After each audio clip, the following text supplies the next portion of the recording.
Hello guys, dahil 32 degrees today, bubuksan natin yung ating hatches. Kasi sobrang init guys. Buksan natin. Ganito lang siya.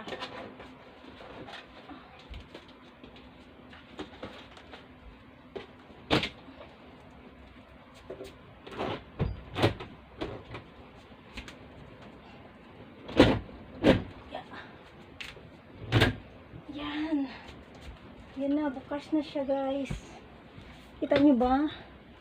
Bukas na siya. Yun. Labas-pasok na yung ating hangin. Yan. So, babalik ko muna yung screen. Babalik ko muna siya. Para hindi makapasok yung mga... Yun. Yan guys. Tapos na. Bukas na. Yun.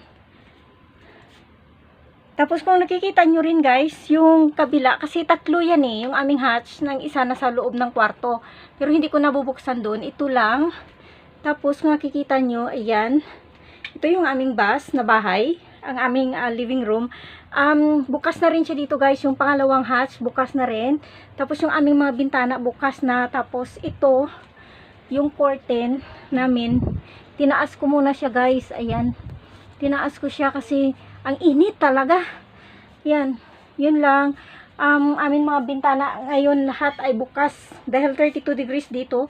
Tapos yung aming neighbors, ano na sila din guys. Naglagay na sila ng extra na ano sa kanilang labas. Naglagay na sila ng extra na cover. Kasi para instead na magtambay ka sa loob ng caravan or sa loob ng iyong bus, pwede kang magdala ng camping chair sa labas ng iyong caravan at doon ka umupo. Kagaya sa ginawa ko ngayon, andito yung aking camping chair. Ayan. Tapos yun ang sa neighbor namin guys, naglagay na sila ng ang extra na cover. Yung sa akin naman, ito, naglagay ako ng yun. Yung aking camping chair dyan. So ayan guys, tingnan nyo, bukas na bukas. Kitang-kita ang view ng labas namin ngayon kasi binuksan ko yung mga curtain ng aming bintana. At saka ito. Yan, kitang-kita na siya guys. Yun, kitang-kita na yung labas. Yan ang view namin. Tapos ito yung TV dyan. Okay na yan siya dyan. Yan lang.